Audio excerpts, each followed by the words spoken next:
Part 6, The Barrens and the White Mist. He had been here long enough now that the Barrens had settled into him the way places settle when you give them the right kind of attention. Not the comfort of home, but the working knowledge of a craftsperson with materials. What this ground required, what it rewarded, what it would not forgive.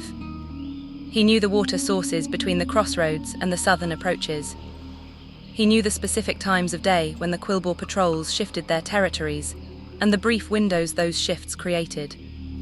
He knew the way the heat moved through the terrain across the course of a day, building from the east in the morning, pooling in the stone country by midday, releasing slowly through the evening until the pre-dawn hours produced the closest thing to cool the Barrens offered, which was cool in the way of a fire that had been banked rather than extinguished, the warmth still present but no longer assertive. Long enough, too, to learn that the Barrens had seasons, though they expressed themselves differently than Mulgaw's seasons did. Mulgaw's seasons were generous with their transitions, the grass announcing spring before spring had fully committed, the autumn arriving in the colour of things before it arrived in the temperature. The Barrens' seasons were more honest. The heat built or it relented. The wind changed direction or it did not. The scrub vegetation made its adjustments with the pragmatic efficiency of things that had learned to work with what was available rather than mourning what was not. There was something Can found genuinely restful about this, the absence of the gap between what the land was and what it presented itself as being. The Rake had become a different version of himself in the Barrens. Not changed, the Rake was not the kind of animal who changed in the sense of becoming something other than what he was. But his expression of what he was had expanded in the way that a vocabulary expanded when the speaker encountered new material. His movement in stone country was different from his movement in grassland, more vertical in its awareness, reading the terrain above as well as around him, using the formations as both cover and observation point with a naturalness that had developed gradually over the weeks, and was now simply part of how he moved here. He hunted differently in the Barrens than he had hunted in Mulgaw, the prey animals here requiring different approaches that he had worked out for himself, with the methodical self-sufficiency of something that had never expected anyone to solve its problems for it. Watching this development was, Can thought, one of the genuine pleasures of the Covenant Greywind had named, the ongoing revelation of what the other thing actually was, which was always more than the first impression, and usually more than the second and third. The Rake at the crossroads' communal fire in the evenings was the Rake he had first seen on the ridge in southern Mulgaw, identical in the essential things, the completeness, the self-possession, the amber gaze with its same unhurried weighing of things. But he was also more than that now, more fully himself in more particular ways, and that fuller self was something the weeks of shared territory had produced between them, belonging to both of them the way anything genuinely made together belongs to both makers. He thought about this sometimes at the evening fire. He thought about what Braka had said, the bond grows rather than being built, and understood it more accurately now than he had when he first heard it. Growing was not just a metaphor for slow development. It was a description of what actually happened between a hunter and a companion when the relationship was genuine. The mutual revelation, the ongoing expansion of what each knew about the other, the way the knowing went deeper without exhausting itself, the way there was always more. He tamed the raptor in the hill country east of the main road on a morning in the 6th week, after 2 days of observation that Sura's explanation had made considerably more precise than his observations in Bloodhoof village had been. The raptor was different from the beasts he had worked with before, older, more settled in its territory, with a movement vocabulary that had been developed over years rather than the energetic improvisation of a younger animal still working out what it was capable of. The angular approach principle that Sura had described was present and more refined here, the setting of the angle in the opening steps more deliberate, more clearly chosen, the geometry of each engagement more explicitly planned before the execution. He watched for 2 days, and tamed on the 3rd afternoon with the directness of someone who had done this enough times to know the shape of the process. The raptor assessed him as he assessed the raptor, the mutual taking of measure that preceded any genuine relationship, and reached its provisional conclusion about his intentions. And by the following morning, they were moving together in the hill country with the ease of a temporary arrangement that both parties understood for what it was. He watched the angular approach from the inside over the following 2 weeks, which was different from watching it from the outside. From the outside, it had been a pattern he could observe and describe. From the inside, feeling the animal's movement through its joint engagement, attending to the specific moments of the approach and what preceded each, it became something he could understand from within its own logic rather than from the perspective of an external observer trying to reconstruct the logic from its effects. The principle underneath the technique, as he came to understand it in those 2 weeks, was something about the relationship between the first commitment and the final commitment. The raptor did not commit to the final angle at the beginning of the approach. It committed to the conditions that would allow the correct final angle to be chosen from a position of advantage. A different and more sophisticated form of commitment that looked like uncertainty from the outside, but was, from the inside, a more complete form of certainty than the direct approach offered. He released the raptor on the 14th day, in the hill country where he had found it, and spent the following evenings at the fire with the rake translating the principle rather than the technique. The lion's body version of waiting for the right conditions, instead of forcing the angle too soon.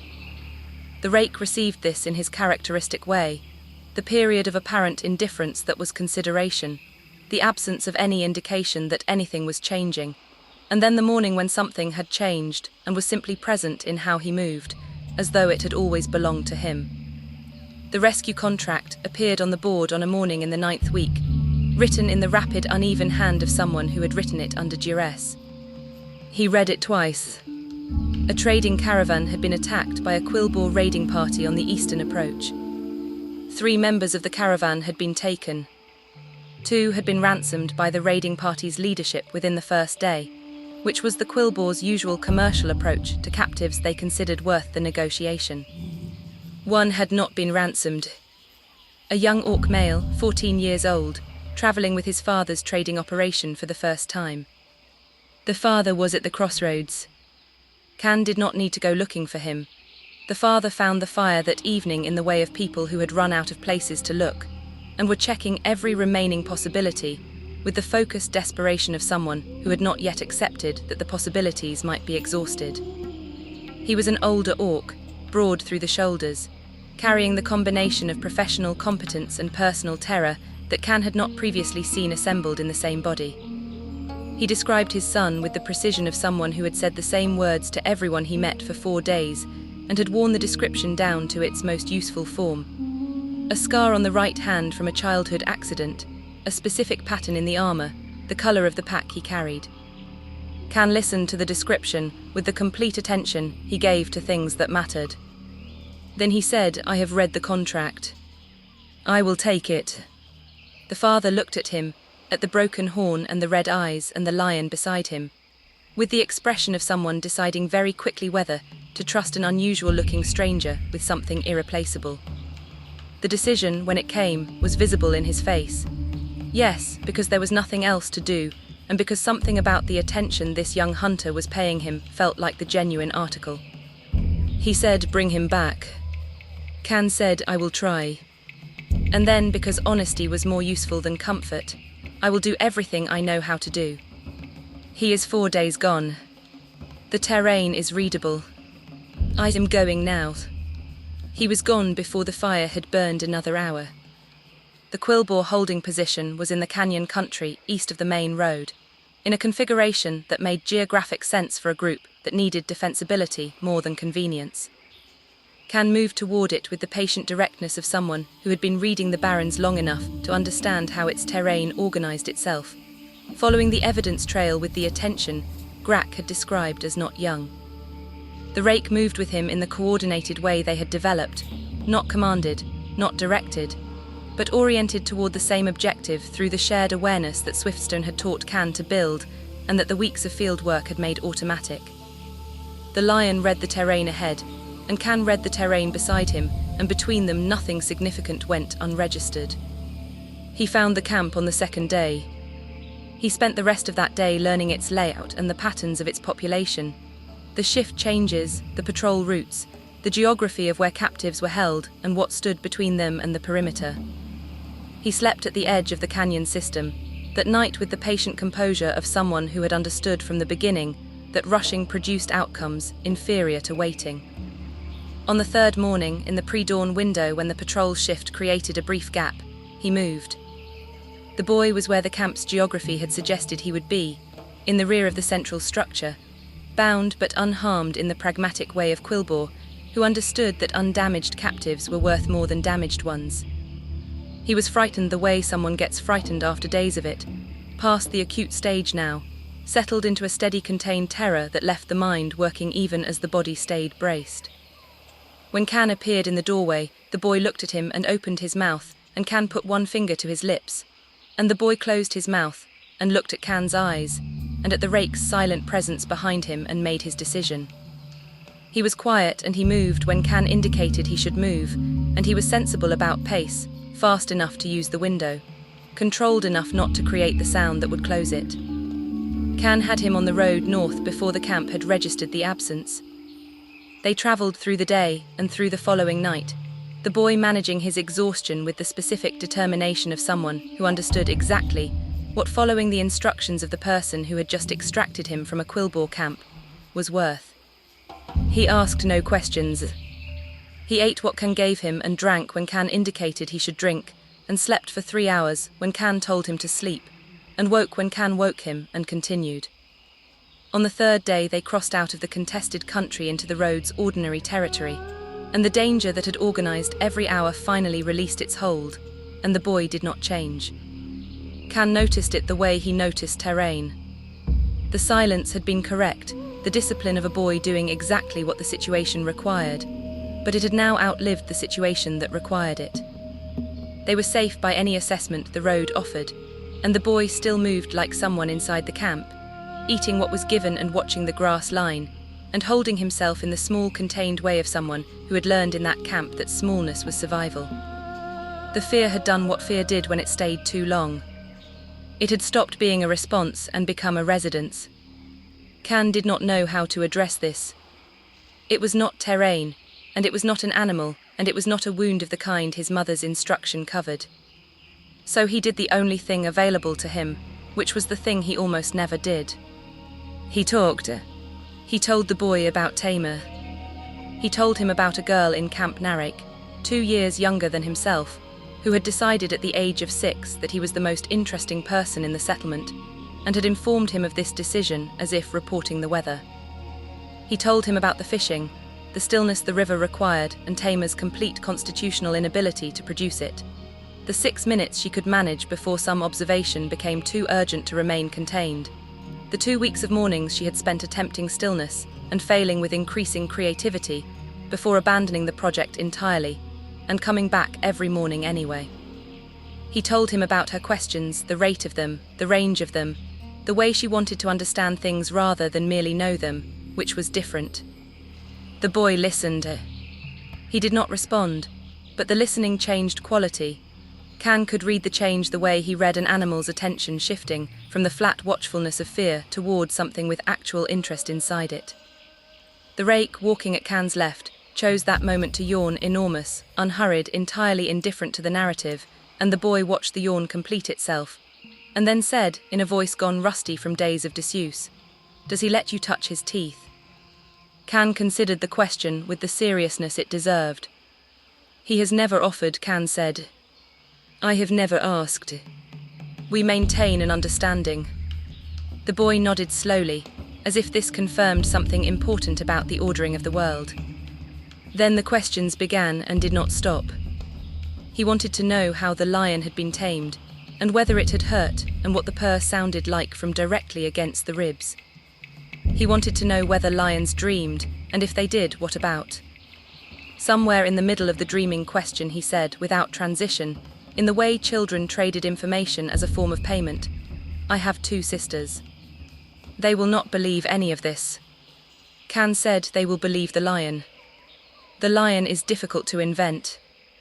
That is exactly why they will not believe it, the boy said, with the weary authority of someone who had extensive experience of sisters.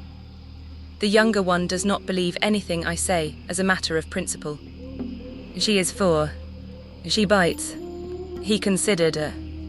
"The older one will believe the lion, but she will say she saw a bigger one. She has never seen any lion. It is just what she does." Can received this intelligence with appropriate gravity, and the boy continued, "The sisters. And then, arriving the same sideways way, the mother, who was back at their holding east of the road with the sisters, and who sang while she worked badly and knew it was badly, and sang anyway, because she said the animals did not have standards and the family did not get an opinion. He talked about a dog that had died the previous winter, and was, by his account, the finest dog in the history of Durotar. He talked the way water moved when a stone was finally lifted out of its path, not gradually, all at once, the current simply resuming what it had always intended to do. Then, in the middle of it, he stopped. Can glanced at him and saw where he had gone, some ordinary thing, the wind moving the grass in a particular way, had brushed against the days in the camp, and the boy's face had closed around it. Can did not chase him. He walked and let the road make its sounds, and the rake drifted a half-step closer to the boy's side without appearing to do anything at all. And after a while the boy took a breath and came back from where he had been and said, as if no interval had occurred, "My name is Torg." Can had known the name since the crossroads fire. It had been on the contract, and the father had said it more times than the father had probably been aware of saying it. It was a different thing entirely, hearing it offered. "Torg," Can said. "I am Can." The boy was quiet for a moment, working something through. Then he said, "My father sent you." It was not entirely a question, but it was not entirely not one either. "Your father took a contract at the crossroads fire," Can said. "He has been asking everyone who passed through. I was the one who said yes." The boy nodded and looked at the road ahead, and something in the way he carried himself adjusted by a small amount, the specific adjustment of a boy who had spent days in a camp, not knowing whether anyone was coming, absorbing the information that someone had never stopped coming. Then he said quietly to the road rather than to Can, "Thank you. I thought I would never see my sisters again." Can did not reply. He put his hand on the boy's head, briefly, the way his mother had done when he was small and something needed acknowledging that words would only make smaller, and then took it away and they walked. The boy talked for the rest of the day. Can listened with the focused attention he gave to things that mattered, offering responses, when a response added something, and quiet, when quiet was the better contribution, and understood, in the way of understanding that arrives whole rather than assembled, that he had learned this at a river in Mulgore from a girl who never stopped talking, and that some people's talking was not noise but repair, the sound of someone finding their way back into a world by naming everything in it, beginning with himself. They reached the crossroads in the evening of the 4th day from the camp. The father was at the fire. He had not left. Can understood from the look of him that he had not left the fire since the evening Can had taken the contract, managing his waiting with the focused immobility of someone who had decided that being in the place where news would arrive was the only useful action remaining to him. He saw the boy before the boy saw him. Can saw the father's face in the moment before the father's face became what it became, and looked away, because what was in that face in that moment was not for him. He stood at the fire's edge for a while in the way of someone who is present but not participating, and then he accepted his payment from the father, who pressed it into his hands without looking at him, his attention entirely appropriately elsewhere, and went to find somewhere quiet to clean his gun and think about nothing in particular. The rake sat beside him in the dark and was warm, which was sufficient. The father found him again 2 nights later, this time without the boy, who was asleep in the tent the crossroads had given them for the duration of their recovery from the ordeal. He sat down across the fire from Can without asking, which Can understood as its own kind of statement. A man who had spent 4 days asking everyone for help was now, finally, in a position where he did not need to ask for anything, and was choosing to sit anyway. He said, "He has not stopped talking about you. All those days he was silent in that camp, and now he will not stop describing the lion to anyone who will listen." Can said, "He is allowed to talk about it." The father looked at the fire for a while. He said, "I have been trying to find the right way to thank you and have not found it. Money is not the right way. I gave you money because that is what the contract said and you earned it, but it is not the thing I actually owe you." Can said, "You do not owe me anything beyond the contract." "I know that is what you believe," the father said. "I am telling you that I do not believe it." He paused, looking at the fire rather than at Can in the way of someone who found it easier to say significant things without the added weight of eye contact. He said, "My son will remember this for the rest of his life. Not the fear, though he will remember that too. He will remember that someone came. That someone he did not know decided he was worth a week of someone else's life." Can did not have a response to this that felt adequate, so he offered none. The father looked at him for a long moment. He said, "Your father. Does he know what kind of hunter he raised?" Can was quiet. The fire moved between them and he let the silence be the answer, because the true answer was not his to give easily, and the father's question had not actually required one. The father seemed to understand that something had landed in a place he had not intended, and did not press it. He let the quiet sit for a moment and then said, "Whatever he is. Wherever he is. He must be a good father, to have raised someone who would walk into a quilboar camp for a boy he had never met. He must be very proud, to know he has raised something like a hero, even if a hero is not a word you would choose for yourself." Can looked at the fire. The rake was warm and breathing beside him. The father continued, "I do not say that lightly. I have met very few people who would have taken that contract and fewer still who would have executed it the way you did. Quietly, completely, without making it about themselves afterward." He shook his head. "Thank you. Again. I know I have said it before. I find I need to say it more than once for it to feel like enough." Can said it was enough the first time. "But I understand the saying it again." The father nodded once and stood, and looked at him a moment longer. Then he said, "My name is Marok. If your road ever brings you through Drygrass Rest in Durotar, ask for me. You will always have a warm meal and a bed inside our house." He went back to his tent. Can sat at the fire for a while longer, turning over what had been said, and found that the words he must be very proud had settled somewhere in him that he did not yet have full access to, and would need time to read properly. Copperhorn found him the following evening. He was an older Tauran hunter, 60 or thereabouts, built with the compressed density of someone who had spent 30 years working the Barrens plains, and had been reduced by all that time in the heat and the wind to exactly what was necessary and nothing more. His face was a record of those 30 years, the permanent narrowing of eyes that had spent decades reading distance under a hard sun, skin darkened past simple sun exposure into something closer to having been weathered by the place itself. He moved with the unhurried patience of someone who had made peace with the pace at which significant things happened, and had stopped trying to accelerate them. He sat down across the fire from Can and looked at the rake for a long time. Then he said, "I have been working this territory since before you were born. I have seen most of what is here to see." He paused. "I have seen a larger lion," he said. He said it the way he said everything, without drama as fact. "Twice. Both times in the northern Barrens, both times at distance, both times before I could get close enough for anything more than what the distance gave me." Can set down the piece of leather he had been working and looked at Copperhorn. The older hunter looked at the fire. He said, "The first time I thought I was seeing wrong. The light in the Barrens at certain times does things to colour. You stop trusting your eyes on some things after long enough out here." He paused. "The second time, a year later in a different location, I accepted what I was seeing." "What did you see?" Can said. Copperhorn looked at him. "White," he said. "Not the way an albino animal is white, not pink-eyed and pale-nosed, and the kind of white that speaks of something missing. A positive white. A white that is fully itself, the way certain things are fully themselves." He looked at the fire again. "I have been trying to describe it since the second time I saw it, and I keep arriving at the same inadequacy. He occupies the visual field differently than other things his size. He is there more than they are there, if you understand what I mean by that. I do not know if I mean anything precise by it." He stopped.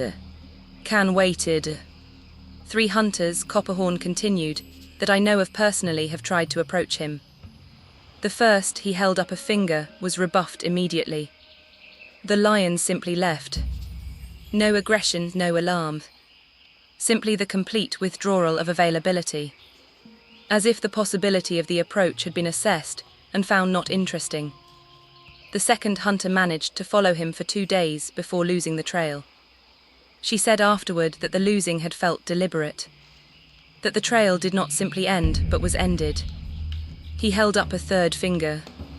The third hunter spent a week in the northern Barrens looking for him, and found him once. Late afternoon, open country, approximately 100 yards between them. The lion looked at him across the distance for a long moment. He paused, and then looked away. Back to whatever he had been attending to before. Copperhorn looked at Can, with the direct attention of someone making sure the next thing landed. The hunter said he stood there for close to an hour, he said. Could not determine the correct response to being looked at, and then not looked at. Eventually the lion was gone. He had not seen him move. Can sat with this for a moment. Then he said, when the lion looked away, was he responding to something? Or returning to something he had been doing before? Copperhorn looked at him. The hunter said he seemed to be returning to something, Can said. He was watching the terrain. He looked at the hunter. He assessed. He went back to watching. Copperhorn paused. Yes, he said slowly. That is what the hunter said. That the looking away felt like a return, rather than a dismissal. He looked at Can with something new in his expression. I had not thought about the distinction. The correct response, Can said, to being looked at by something like that and then looked away from is not to approach. He paused. The looking away is information. It says, I have seen you. I have assessed you. You are not presently what I am attending to. That is not rejection. It is the beginning of a category. Copperhorn looked at him for a long moment, with the expression of someone revising a prior assessment in real time. He has a name, he said. Among the older hunters, at least, the ones who have been in the Barrens long enough to have heard it from a Tauren, rather than from another hunter's second-hand account. Echiraki. White Mist, Can said. Copperhorn nodded slowly. Yes. The bounty named him the king of the savannah cats. Copperhorn continued, contract language, built to make the fee sound earned, and the only bounty I have ever read that undersells its subject. They say he hunts like a thin white mist on the ground, that his prey have no time for fear or pain before it is finished. The old Tauren who told me this called him both mercy and death in the same breath, and did not explain the contradiction, and I have come to understand that the contradiction is the point.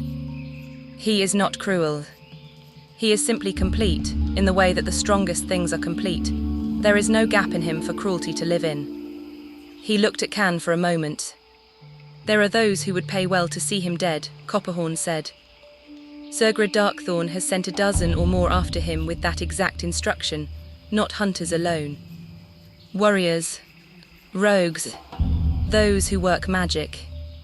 Anyone willing to go into his territory looking for a fight. He paused. Most never found him.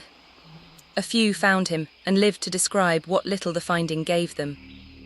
And there are two that I know of who went looking and did not come back at all, though whether that was his doing or simply the Barrens doing what the Barrens does to the unprepared, nobody who survived was in a position to say. He shook his head slowly. I have never understood the impulse myself. Some things are worth more alive and unbothered than dead and confirmed. But I am an old hunter who has stopped needing to confirm most things, and not everyone reaches that position at the same age. Then he said the second sighting. He described the location with the precision of a hunter who had been working specific terrain for 30 years and had a detailed internal map of it.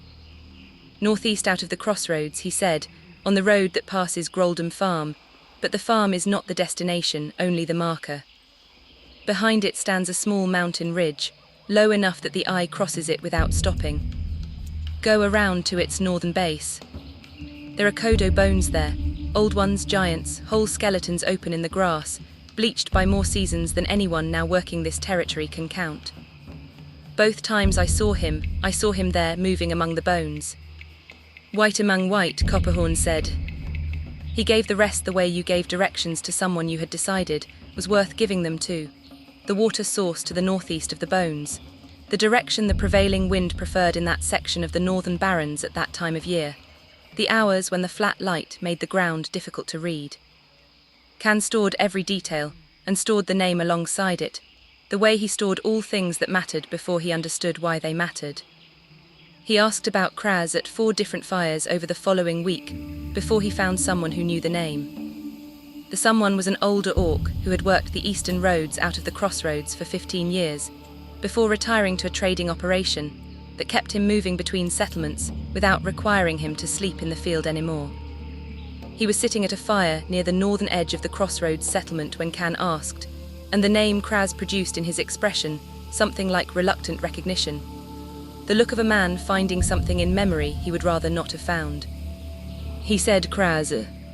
Yes, he worked the eastern roads.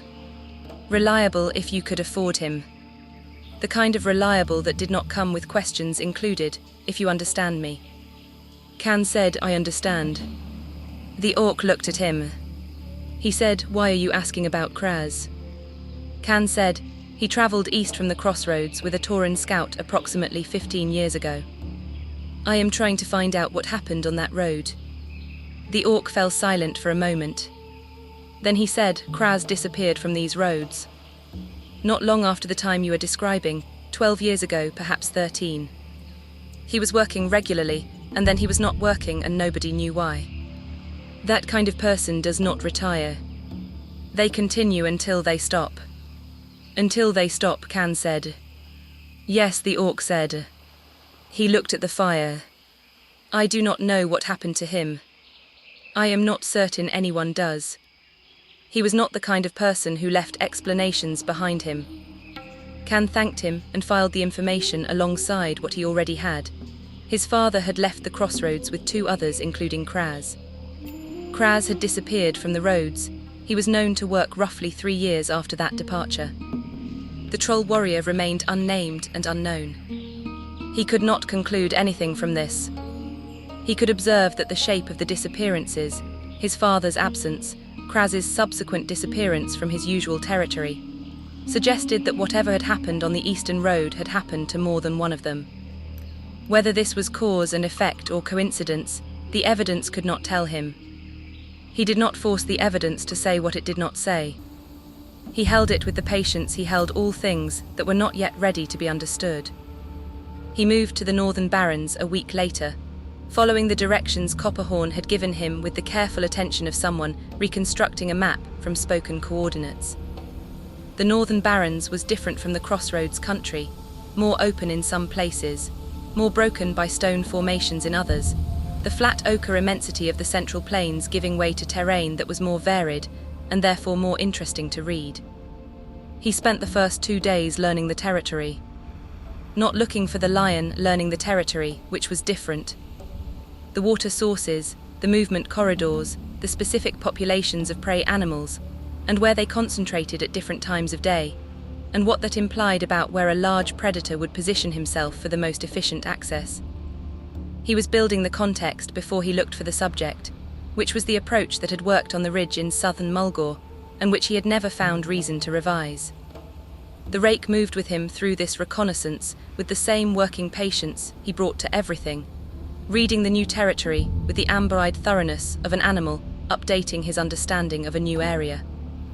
He had been in the Barrens long enough now that the terrain was not new to him in the general sense, but this specific section of it, with its specific geography and its specific inhabitants, was new enough to warrant the full application of his attention. On the 3rd day, the wind shifted in the late afternoon. It was not a dramatic shift. The Barrens' wind shifted constantly, the flat terrain offering nothing to anchor it in any consistent direction. But this shift brought something with it that was different from the ordinary composite smell of the northern Barrens, a specific element within the shift that Can's attention caught before he had consciously identified what it was. Not dangerous, his response to dangerous smells was immediate and clear, and this was not that. Something else. Something that produced in him not alarm, but a kind of arrested attention that things produced when they were significant rather than threatening. He stopped walking. He stood completely still and extended his awareness outward in the way that he had been developing since the first mornings at the river in Camp Narek. The attention that the world rewarded with information when you were sufficiently quiet to receive it. The small birds in the low scrub to his left had adjusted their behavior. Not the adjustment of alarm, the more subtle adjustment of accommodation. The behavior of small things making room in their awareness for something large that was present nearby, and had been assessed as not requiring flight. He sat down in the grass exactly where he was. He did not look for anything. He did not scan the terrain with the active searching attention of someone trying to locate a particular thing. He simply sat and allowed his awareness to receive what the world was offering, the way he had always received things at the river, with the patient openness of something correctly positioned, trusting the current. 40 minutes later, at a distance he estimated at 80 yards, he saw the white.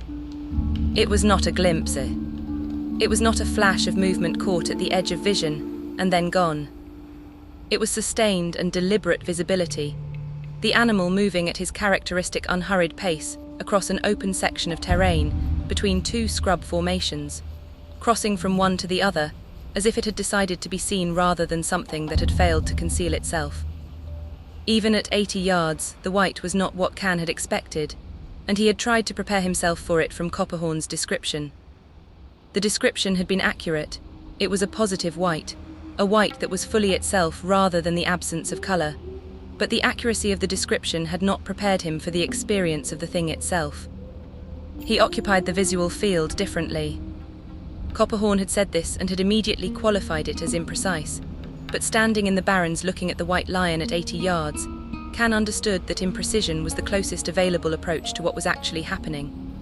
The lion was simply more present than the surrounding terrain, not brighter or louder or more visually complex, just more there, in the specific way that certain things were more there than other things, without there being an adequate physical explanation for the difference. He was enormous. Even at 80 yards, the scale was unmistakable. The body long and deep-chested, the head broad and level, the movement through the grass producing the same barely perceptible disturbance that the rake's movement produced.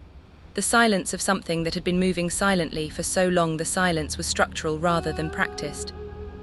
His eyes, visible even at this distance as a warm gold that was different from the rake's amber, deeper and more complex, carrying depth in a way that the amber carried warmth, swept the terrain ahead of him with the unhurried proprietary attention of a creature that had established his relationship with this territory thoroughly, and was maintaining it rather than discovering it.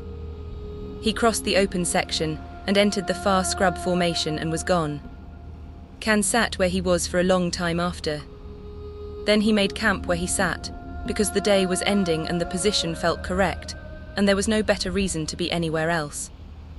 He built a small fire and ate, and thought about what he had seen, and went to sleep with a quiet certainty that came not from having made a decision, but from having arrived at the place where the decision was going to be made, and recognizing it as the right place.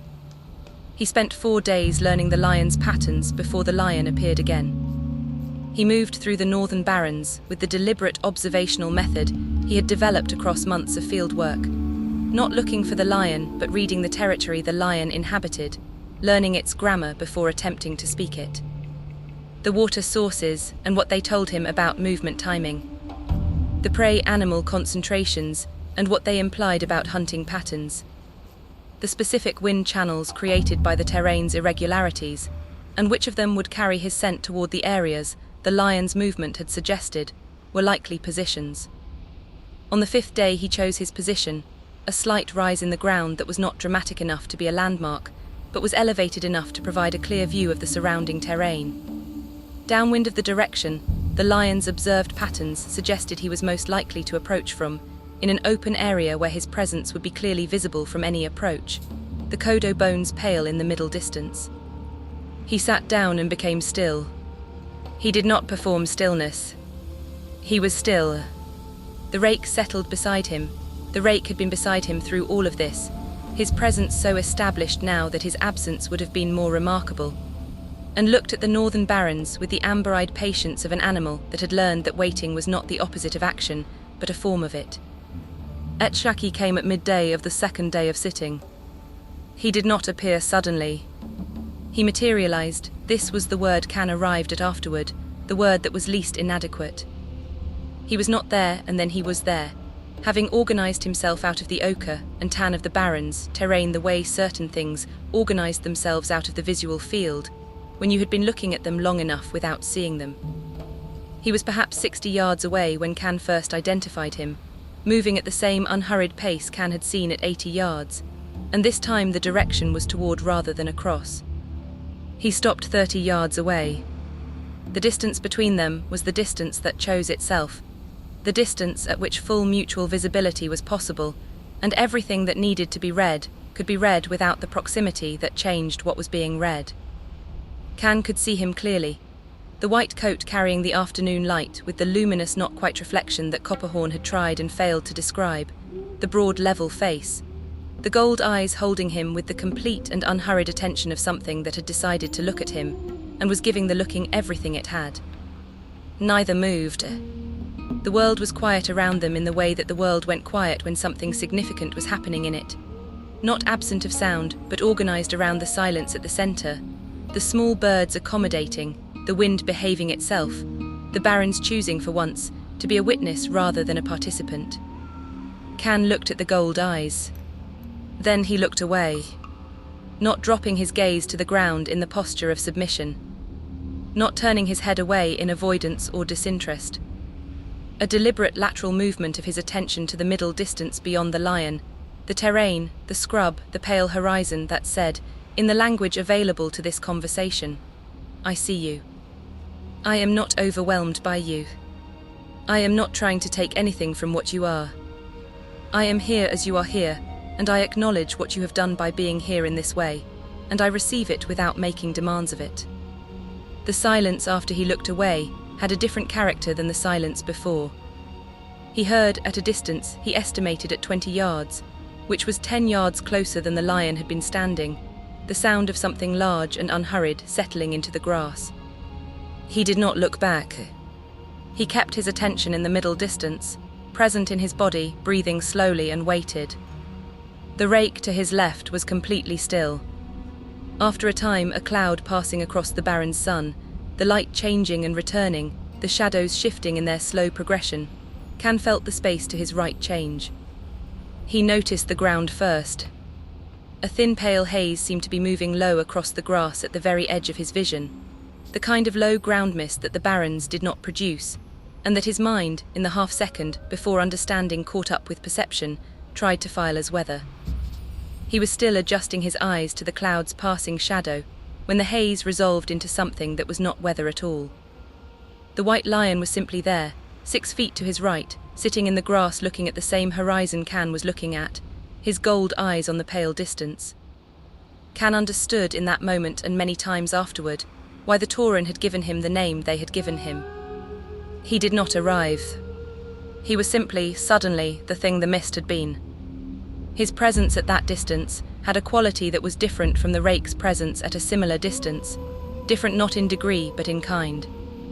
The Rake's presence was warm and grounded, the warmth of a large animal in good health, the groundedness of something that had established its relationship with the world and inhabited that relationship with complete ease.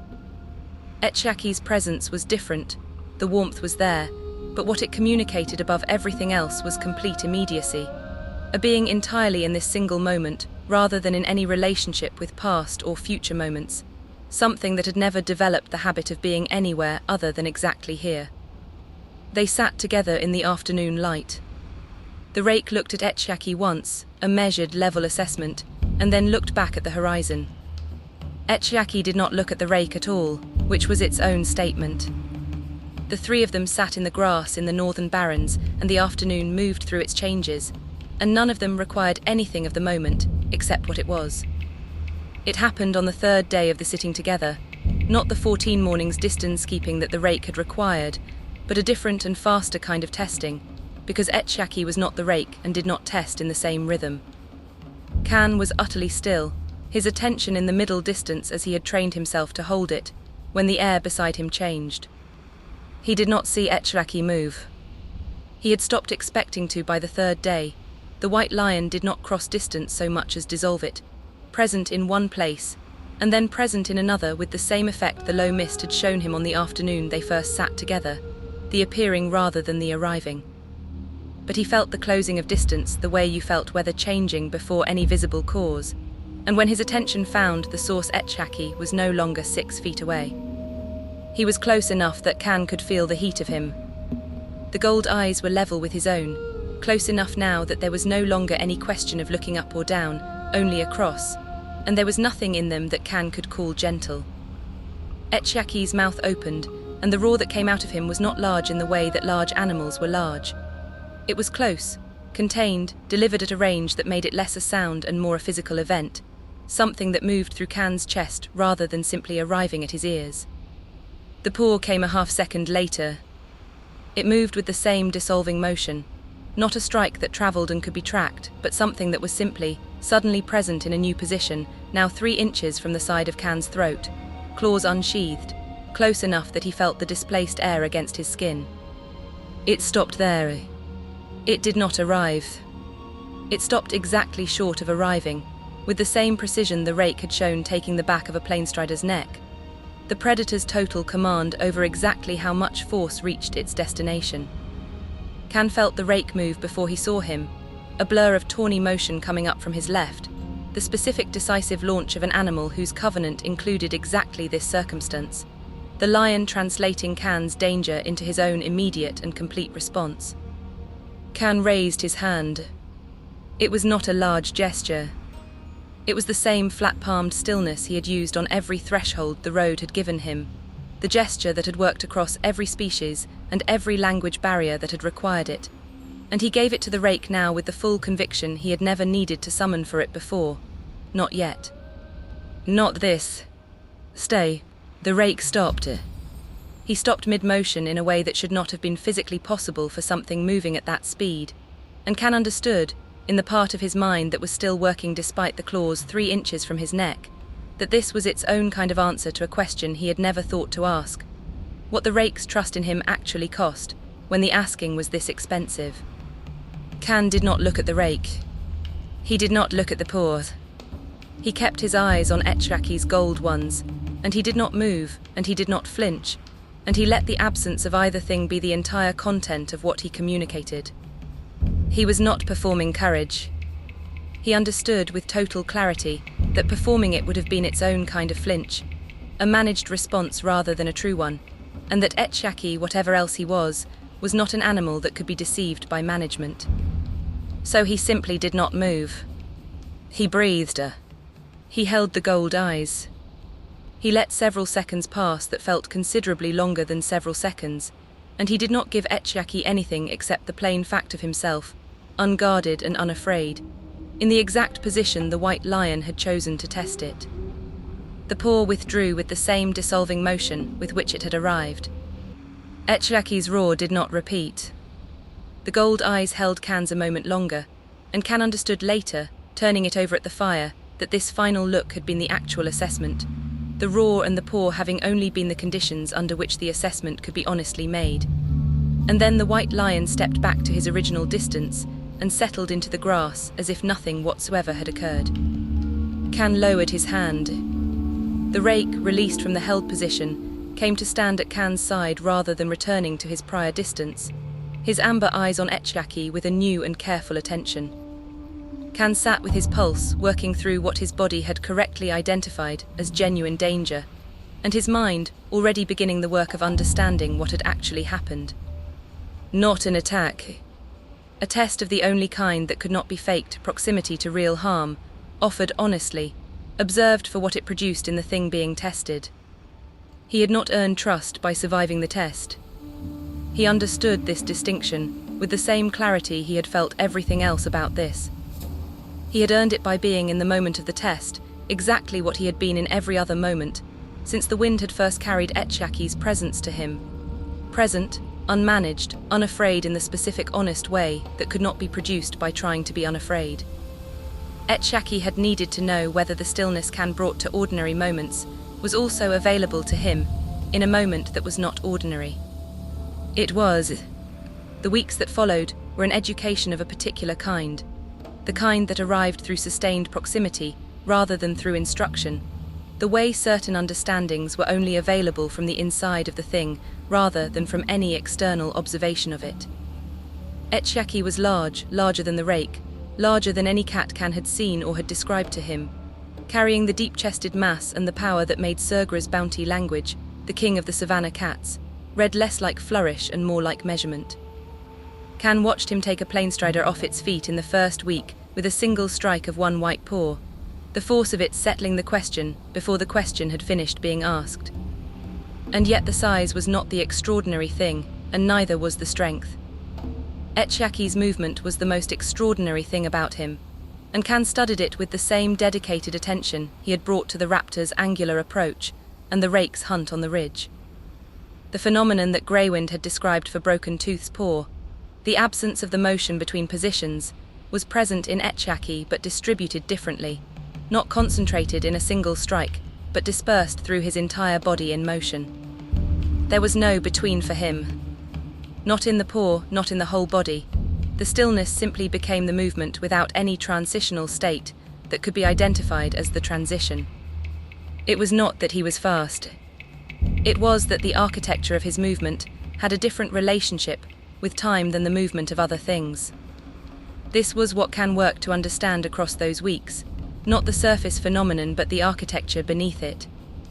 He fought beside Etchiaki against the threats the northern Barrens offered, watching the white body move through engagement, the way water moved through the spaces given to it, finding the path of least resistance not because it was easier, but because efficiency and correctness were the same thing when you were moving without the gap between deciding and being.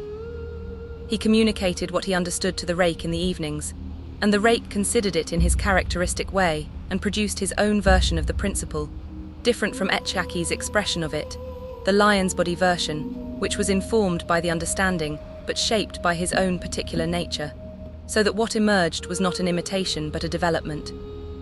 Etchiaki and the Rake calibrated to each other over those weeks, with the mutual assessment of experienced animals, acknowledging a new variable.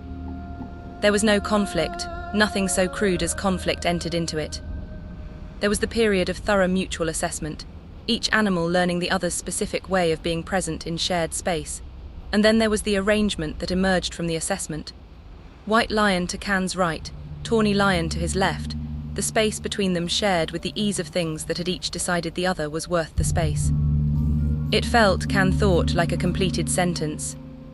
What came next was the hardest thing he had done. The decision had not arrived as a decision. It had assembled itself in the time since Etchiaki's coming, out of observations that were individually small and collectively unambiguous. The Rake had begun standing at the edge of camp in the evenings, his face into the wind, reading something in it at length before returning to the fire.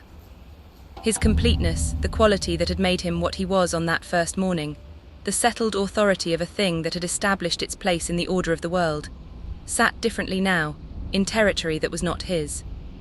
He was not unhappy. He was not diminished, and Etchiaki's arrival had taken nothing from him.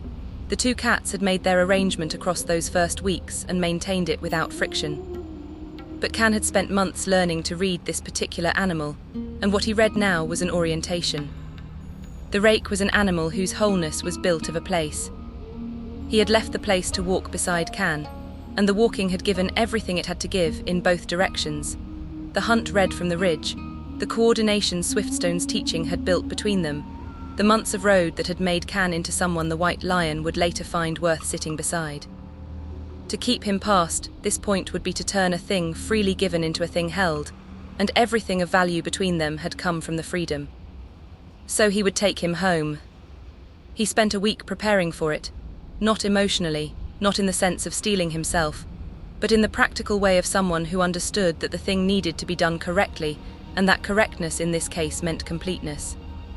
He took the Rake home, back toward the ridge country of southern Mulgore where they had first met, because the return needed to be complete rather than approximate. He wanted the Rake to be back in his own territory, the terrain he had established and earned and made his, before the thing that needed to happen happened. They hunted together in the red rock country, in the specific corridors of light and stone that Can had spent 14 mornings learning from the outside, before the Rake had invited him inside. He was inside it now, had been inside it for months in the sense that he and the lion had made it shared territory through the accumulation of time spent in it together. And being back was not the same as arriving, because you could only arrive somewhere the first time and everything after was return. He slept in the open air beside the Rake as he had in the first days on the road north, before the mesa and the city, and all the months of what had followed. He was present with everything he had been learning to give since before he had words for what he was learning, not performing anything, not trying to make the last days mean something they hadn't already meant, simply being there the way Greywind had named it, being the thing that justified the choice. On the last morning he woke before dawn and sat in the cool dark with his back against one of the red stone formations and waited for the light. The Rake lay beside him with his great head near Can's knee and his breathing slow and completely relaxed. The amber eyes were open. The Rake was rarely fully asleep in the sense that smaller animals were asleep, his awareness maintaining a certain level of activity even in rest. And they caught the first grey light of the approaching dawn with the warmth that amber carried when it was not in full light, a colour that contained its own illumination. Can sat in the dark and was present with what was happening, without trying to manage it into anything other than what it was.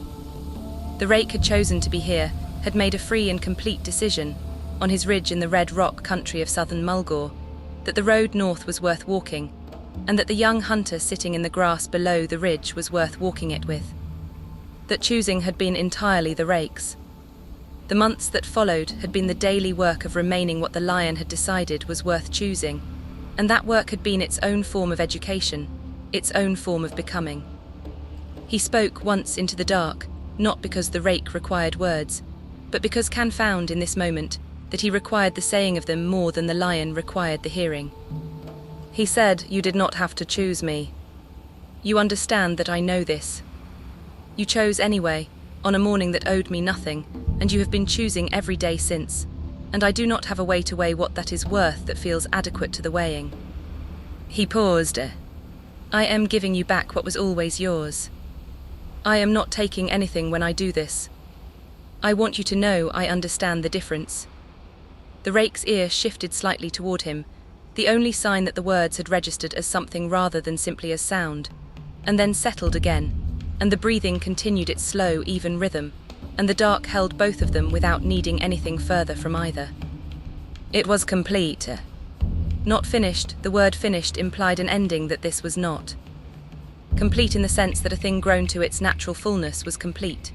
It had become what it was capable of becoming in this specific arrangement, and the arrangement had given what it had to give, and the honest thing, the thing that honoured what had been given rather than diminishing it, by extending it past its right time, was to return to the lion the territory and the freedom that he had temporarily extended to include a road north and a city on a mesa, and all the months between.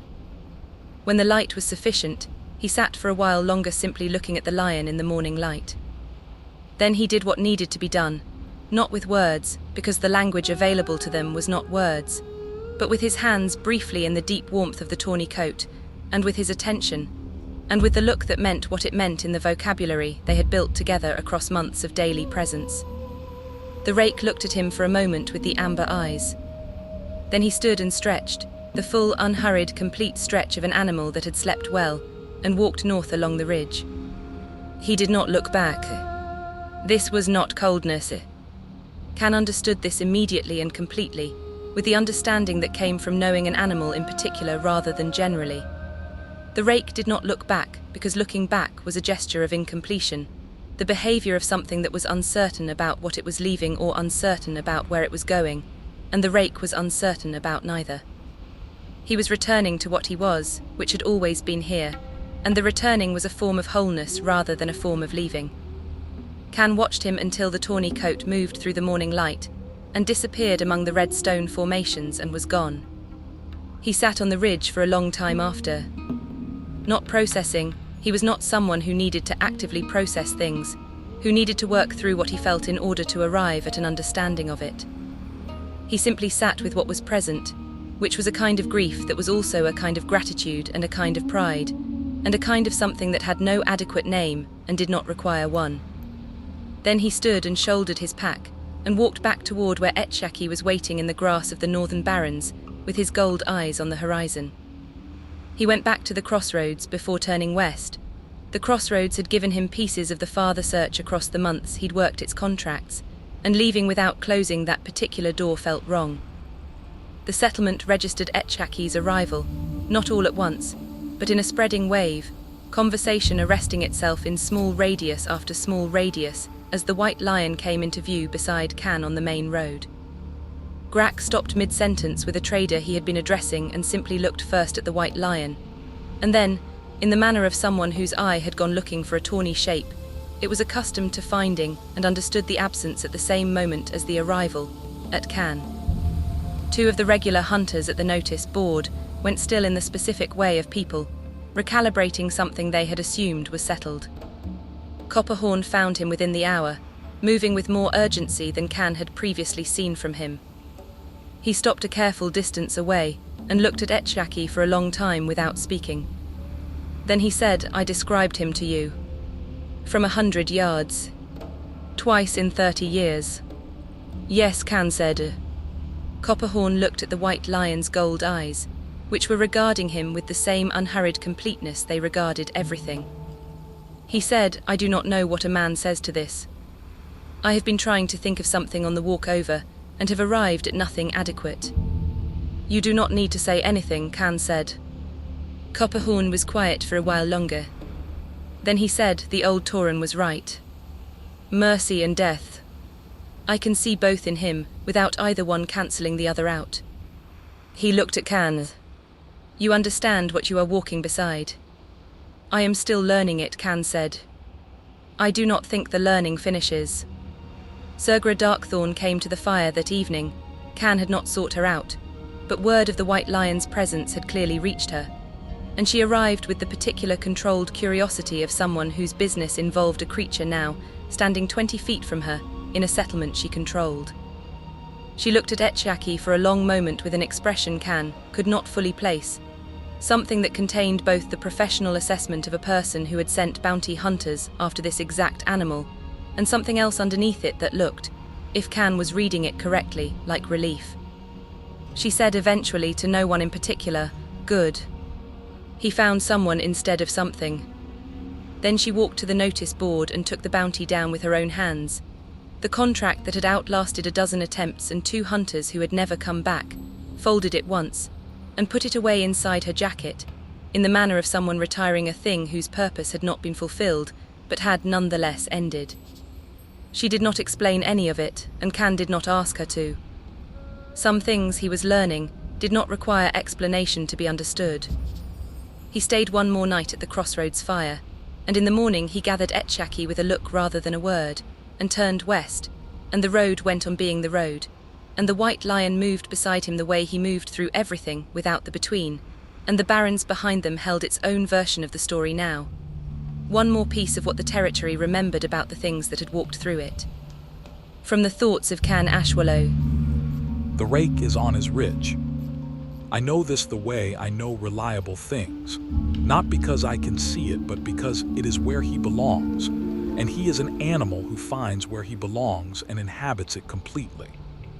He was on his ridge before I arrived in the red rock country, and he is on his ridge now, and the months between were his choice, and the returning was his choice, and both of these facts say the same thing about who he is. I have been trying to understand what I am feeling since I walked south, and have found that the feeling is not singular. It contains grief, genuine grief, the loss of a specific presence I had become accustomed to, and that is no longer there in the same way. It contains gratitude, which I did not expect to be as large as it is, the gratitude that comes from understanding how much was given freely, and how much of what I am now is because of what was given. It contains something that might be pride, not pride in myself, but pride in him, in the completeness of what he is, and the fact that what he is was not diminished by what we were. Graywin said, "The beast chose. You simply made yourself worth choosing." I understand now that the choosing was not a single event, but a continuous one.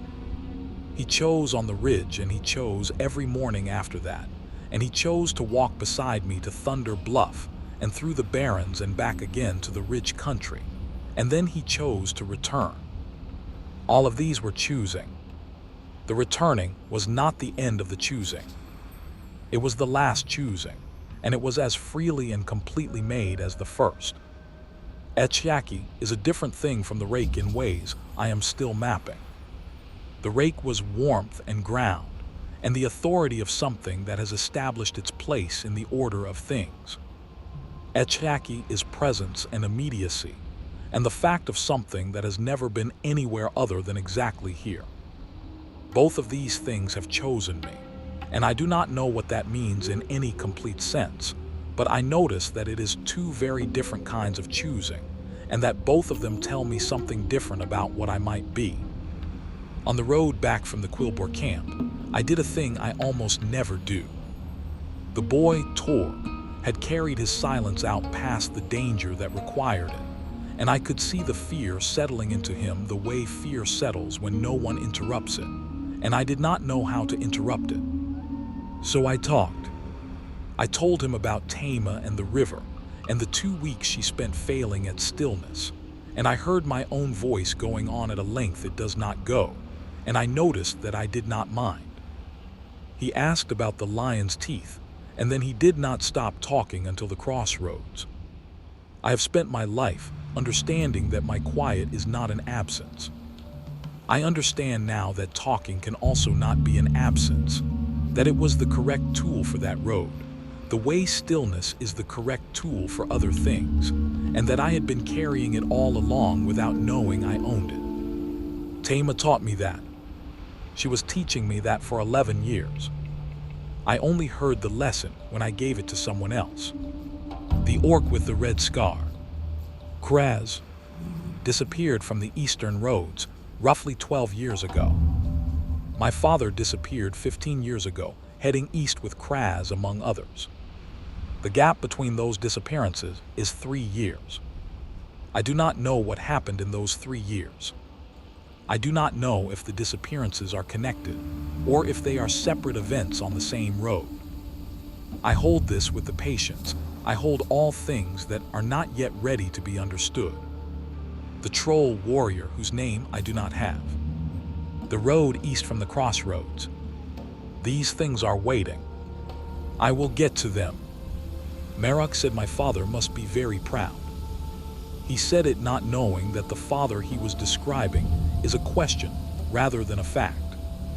I have been sitting with the sentence since, in the place I keep things that are true and complicated at the same time, and what I notice is this. It was not the pride I wanted. It was the knowing. A father who knows what his son became. Marok will watch Torg grow into whatever Torg becomes, and he will know it as it happens, and that ordinary knowing is a thing my father and I have never once had in either direction. I will get to that too. Copperhorn looked at ASHWALLOW today the way I imagine I looked at the Rake on the 14th morning, the look of someone revising everything they thought they understood. Surgra said something I am still turning over. He found someone instead of something. I do not fully know what she meant by it, but I suspect she meant that the alternative, the bounty, the ending Surgra's contracts were built to provide for anyone willing to go after him, hunter or not, was always available to him, and he was never going to be the kind of thing that found it. I think I understand something about why she sounded relieved. ASHWALLOW is beside me in the grass. His gold eyes are on the horizon. He is entirely here, which means I should be entirely here too. The Barrens continues. The road continues. Whatever is next is next. Can ASHWALLOW